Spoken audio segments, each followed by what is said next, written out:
use a bad word. But, no, the SH sounded kind of weird for a second. Anyway, Sean is an international speaker, author. He's done it all. Basically, is really a lot about mindset. If you're in network marketing, if you're in small business, if you're an entrepreneur, you're going to find that the mind can be your biggest asset or your biggest liability, right? And so Sean is going to share with us today how your mind can either make or break your money equation, and that's my words, not necessarily his. But I'm very excited and very happy to introduce to you Sean Murphy. One of the guys taller than me. Thank you, sir. Sean. So good afternoon. Good afternoon. I'm here all day. I can do this as long as you want. Good afternoon. Good afternoon. Okay, there we go. Okay. Here's the challenge. Thoughts, actions, results. If any of those are out of alignment, it causes one thing. Anybody know what it causes? Begins with an S. Stress. Your job as a business owner is to reduce that stress. That's it. Game over.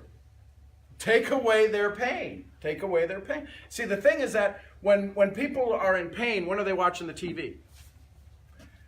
2 to 4 in the morning. That's why you see all those pain advertisements, because they can't sleep. Why do you think they spent thousands and thousands and maybe hundreds of thousands of dollars in figuring out that market research? Because they wanted to find their audience. How many of you in this room believe that your audience spends any time online? Oh, okay, good. How much in the last 48 hours, how many of you were online helping with one of those things? Thoughts, actions, or solution? Cool. How many of you people got to see you online? And how many people took action? Did people take action with that stuff? Because here's the thing that most people forget. Your thoughts create your income. The challenge is that we're exposed to about 4 million ideas a second. That's a little bit of an overload, right? Your prospect is looking for a solution that they can instantly identify. Does everybody have a key word for their prospect's niche? Yours is pain, discomfort, grandchildren, right? Being these things that are emotional. Do you have an emotional word that triggers in your prospect's mind? That if you say that, people go, I need to know more. Mine's mental profits. So my niche are people that are only going to be looking to, how do I get out of my head and into my heart? But let me ask you this. How many purchases are made emotionally? All. Bingo! And that's a roofer who jumped out and said it.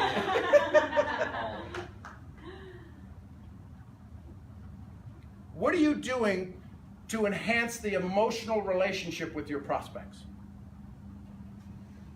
How many of you have done a workshop in the last week that gave people resources to use that had nothing to do with you? Or is it always me? How many of you have put people on an email list from a Facebook Live?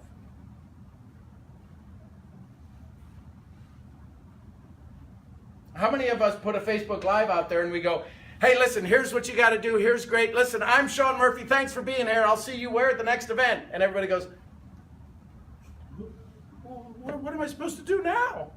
I like the guy. What am I supposed to do? That was good stuff. How do you gain brain time? You could ask Rhonda. She stopped at a trauma today, and all she had to do was walk up to the guy. His brain was hanging out of his head. Oh my. Yeah, so she still came here. This was an hour and a half away. That's why she was a little late. She wanted to be here at 11:30. So, thank you for your desire and passion and humanity. So my point is mental profits. Your thoughts create your income. What are your prospects thinking? How many of you have interviewed a prospect in the last month? How many of you have interviewed 100 prospects? The last one. How many of you would like to have 100 new clients? Interview 100 prospects. You see what I'm saying? I watch, there's a lot of resources that are out there, and I was watching the owners of a funnel company, and they said, here's the key to our business. Now, they produce a software to help people get clients. They said, if our cameras aren't rolling, we're not making business. They are not a movie production company. If you're not sharing your content, sharing a resource, becoming a value add, who in your marketplace is the resource that people turn to? There is no competition. I mean, we talk about it. Why did they get it? So why does your competition beat you? Because they're constantly present. So how many have heard you only need this number of raving fans and you could make 6-7 figures a year? Anybody know that number? It varies depending on who It's you're usually talking about. 1,000. If you talk about somebody who builds a tribe, all you need is 1,000 people. Raving, lunatic fans. You say, go find a green shirt. Everybody get a green shirt today. Guess what they're all going to do?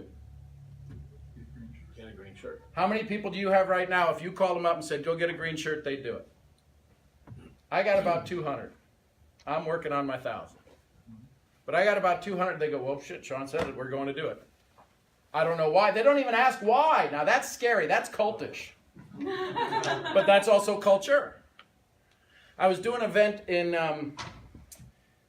Sardinia, Italy. And I always ask people in marketing, in the network marketing, who's the most important person in the room? If I were to ask you all that, who's the most important person in the room? Hopefully you would all do this to yourself. You'd point to yourself. Would that be a fair statement? If you're watching this online, where were you thinking of pointing? In this room, there were 75 people. And the guy, their sponsor, was their guru. I said, who's the most important person in the room? And they all went, I didn't know what to do. I'd never seen that happen. But he put 182 people in the business in 1 month. And all because he said, I like this. We're going to do this. 182 people, $2,000. Boom. How do you create a raving fan? How many of you have at least one raving fan? I'd go ask them why they're a raving fan. Avatar is not your avatar. Avatar is a demographic who you think you're going after. How many of you have heard the term psychographic? Psychographic is the way a 10-year-old thinks and a 100-year-old thinks. That's why we can all be different races, different societies, different everything. Do you think, what's the baby's name? This is Miss Bella. Bella. Do you think if Bella saw a birthday cake, she'd get excited? Yes. Do you think if we all saw a birthday cake and it was a surprise, we'd get excited? Mm-hmm. Here's the difference. Her level of happiness is no different than ours. We just think hers is ridiculously crazy now. That's right. The way your customers get happy with you and your business is the way they decide to get happy. How many of you have rewarded a customer in the last month? How'd that turn out? Amazing. So could you have rewarded more? Yep. Yeah, don't do that. Here's the key. Rewards are what they want. How many of you use something like a Survey Monkey or something like that and survey your prospects? I would encourage you. There's things now. How many of us know about polls on Facebook? I learned about that at the last meeting is why I learned that. And so the last meeting I was here and I ran a poll. During the meeting. During the meeting, because I'm slow, I'm Irish.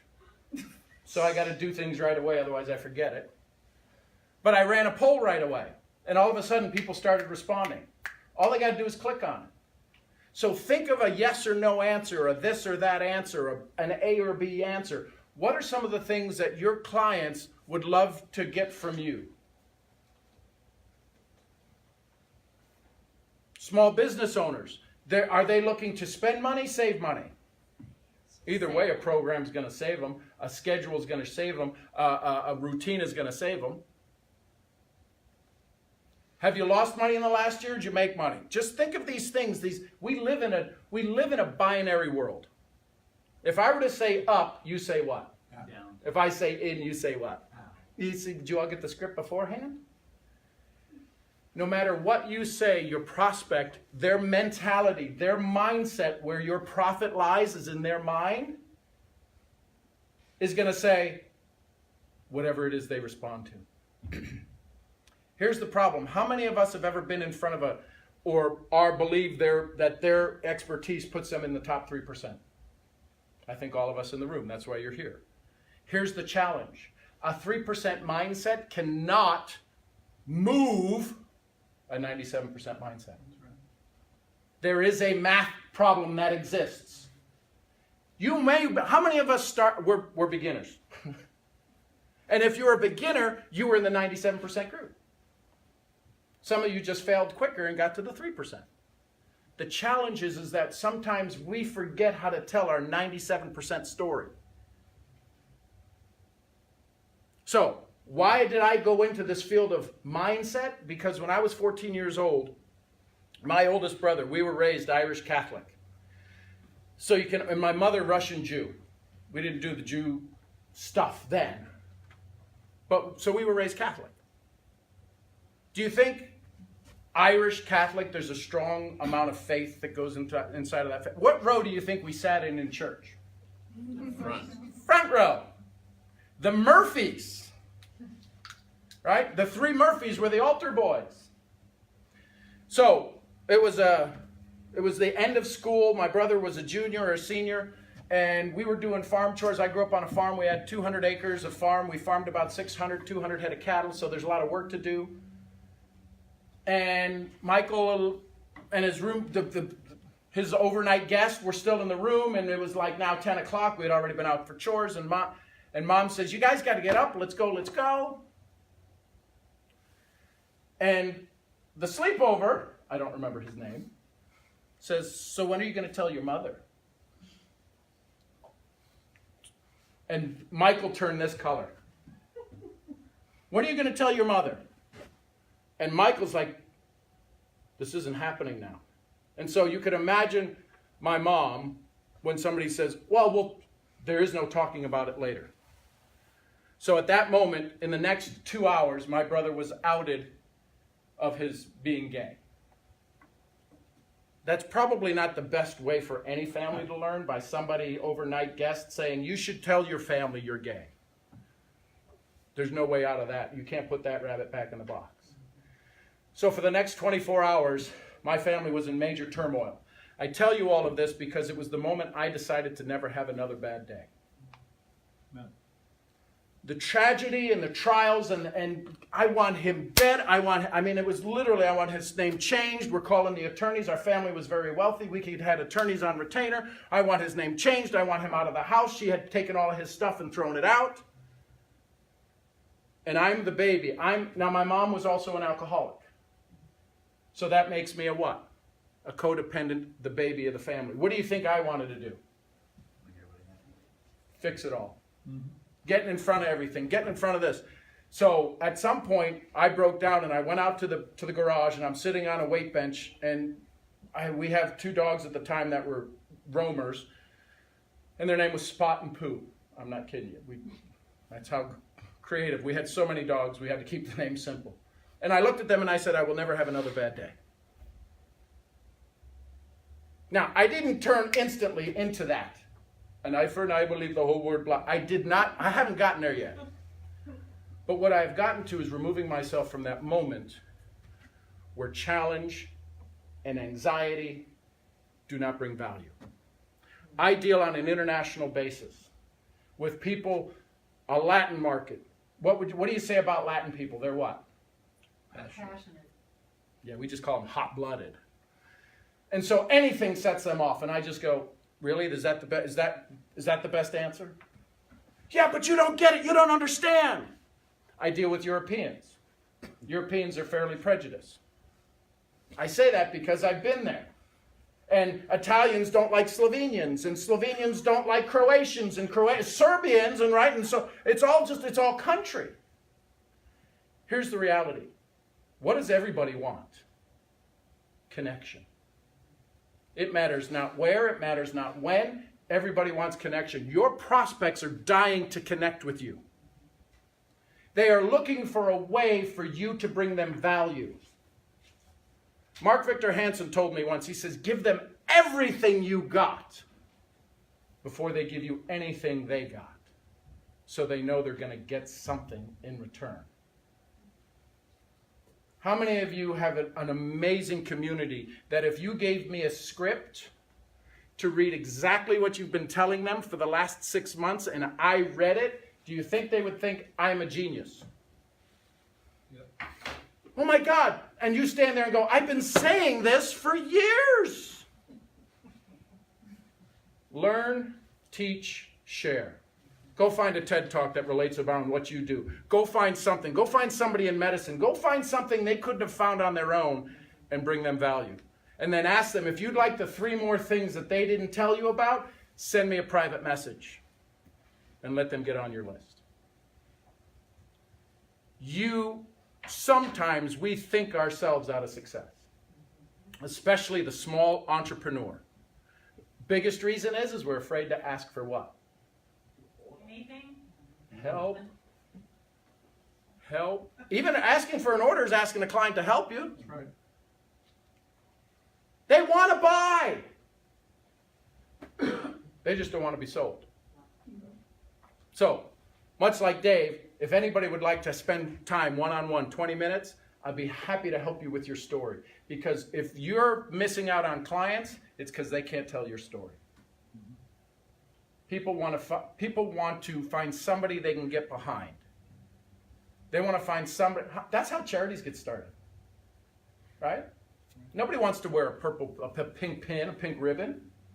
They want to be a part of something. What is the message that you're creating that people can be a part of that will get you into their mental side so that they can be profitable, and so can you?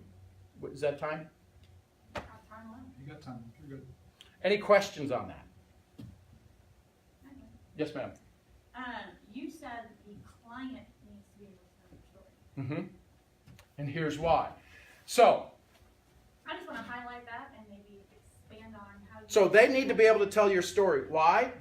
Here's the secret my mentor taught me. The only reason anybody does business with you is so they can brag. That's it. Brag. They need to be able to brag. They need to be able to tell the story. Oh my God, I went to Rayanne. You wouldn't believe it. She gave me cookies. Oh, how's your back? My back's fine. That I can get fixed anywhere. I went to Adam. Adam lost his wife, single dad, taking care of people, amazing soul. How many of your clients know that story?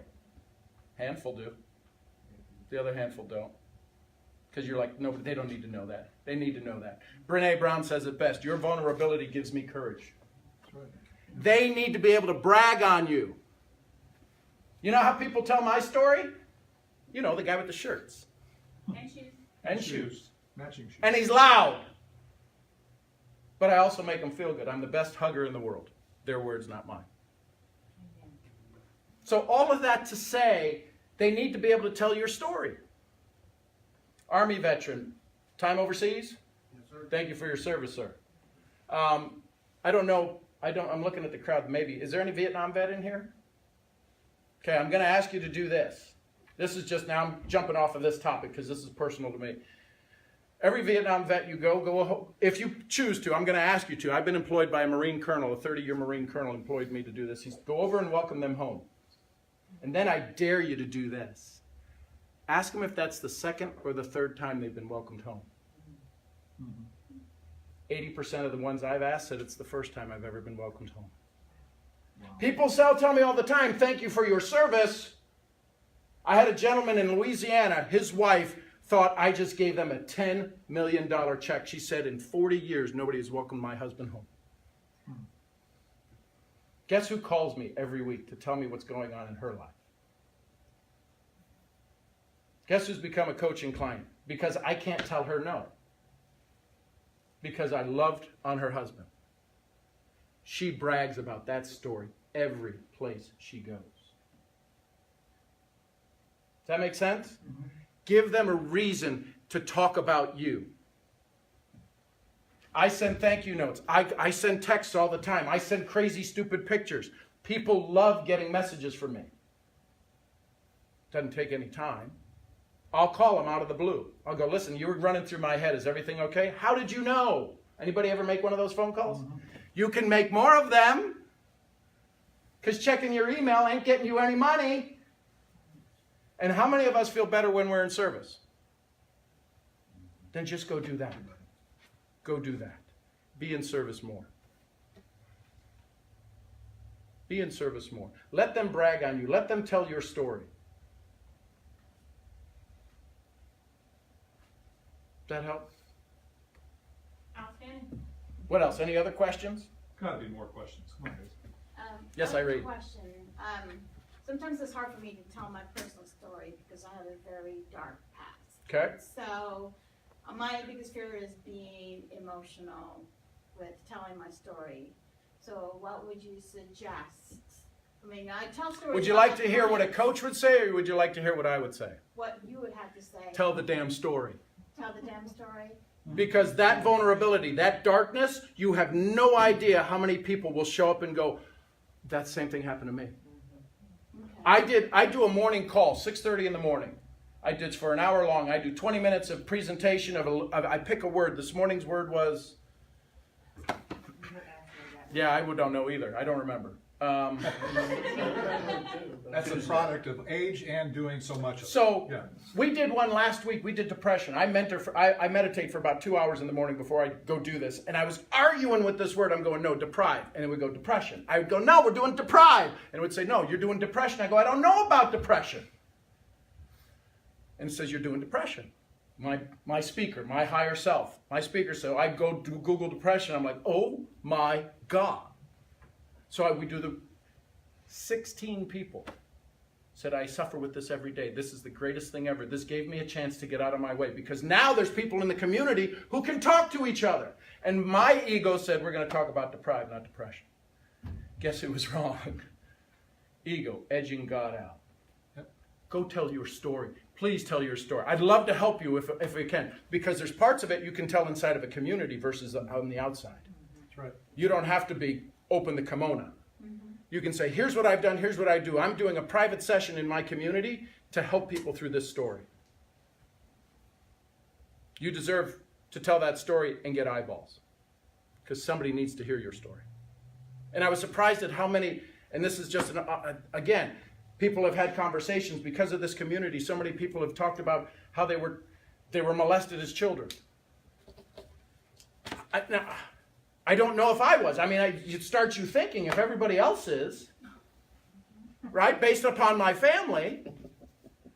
So all I can tell you is that mental profits, your thoughts create your income. If you're thinking of stuff to go do for your clients, by God, that's your greater self saying, I got to go do that. Mm-hmm. Let your guide be your own heart, not your head. Thanks, everybody.